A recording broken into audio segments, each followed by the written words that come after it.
We turn now to the case of a serial killer who evaded authorities for more than 3 decades. Well, that ended this week when Indiana State Police identified the man dubbed the I-65 killer. Police now say it was Harry Edward Greenwell, who raped and murdered 3 women and brutally attacked a 4th in the late 1980s and 1990s. Correspondent Kelly Beeson has the story tonight of how police finally, after all these years, cracked this cold case. A serial killer tracked down 3 decades after his gruesome crimes. The rape and murder of Vicki Heath, Peggy Gill, and Jean Gilbert along I-65 in the late 1980s.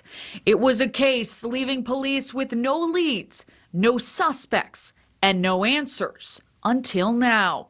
Investigators say the man who sexually assaulted and fatally shot the women was Harry Edward Greenwell, who died in 2013 at the age of 68. But I hope that today might bring a little bit of solace to you, to know that the animal that did this is no longer on this earth.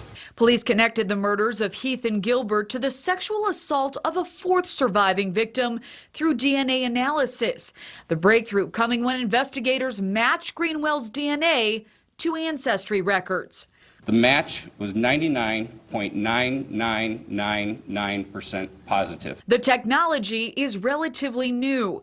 It was used famously to catch the Golden State Killer in 2018 and the Shelbyville serial rapist Stephen Hessler, who was sentenced last week to 650 years behind bars. It all comes down to working with the police in intelligence and working with librarians, individuals that are professionals in record searching. While the case involving Vicki Heath, Peggy Gill, and Jean Gilbert is now resolved, it marks the beginning of a complicated healing process for loved ones. We'll never know what the killer was thinking. We'll never learn any of the whys of his actions. And that's just where we sit today. I'd like to believe that whatever each of us defines as justice, or what each of us might define as closure, that we're all now able to share in the healing process, knowing the long-known attacker has now been brought out of the dark and into the light. Authorities also issuing a warning to criminals about the advances in DNA analysis. You might be able to hide for a while, but we're going to find you, even if you're not here. And the Independent also reporting that the former wife of Greenwell spoke out on these revelations as well. They had reportedly been married 20 years. She says she was shocked to hear the news and had no inkling her husband could have been involved in any sorts of these activities. She says she would have reported the crimes if she had known. And she also mentioned she felt lucky to be alive. Marnie. Incredibly scary. All right, Kelly, thank you. Jean Gilbert was one of Greenwell's victims. You saw her image and her daughter in that piece right there. Kimberly Gilbert Wright is Jean's daughter and is joining us live tonight. Kimberly, thank you. And first of all, I am very, very sorry for you and the other families who have had to go through this. Thank you. I appreciate that.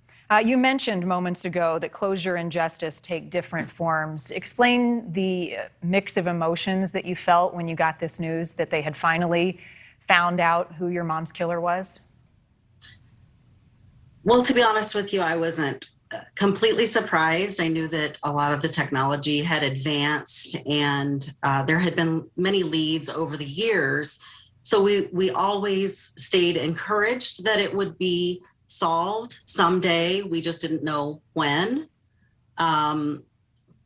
I think I probably was the easiest phone call for the detective to make that day because of our entire family. I think I've handled it the most uniquely. And I'm probably the one in our family that's most able to speak about it. Mm-hmm. How old were you when your mom was killed?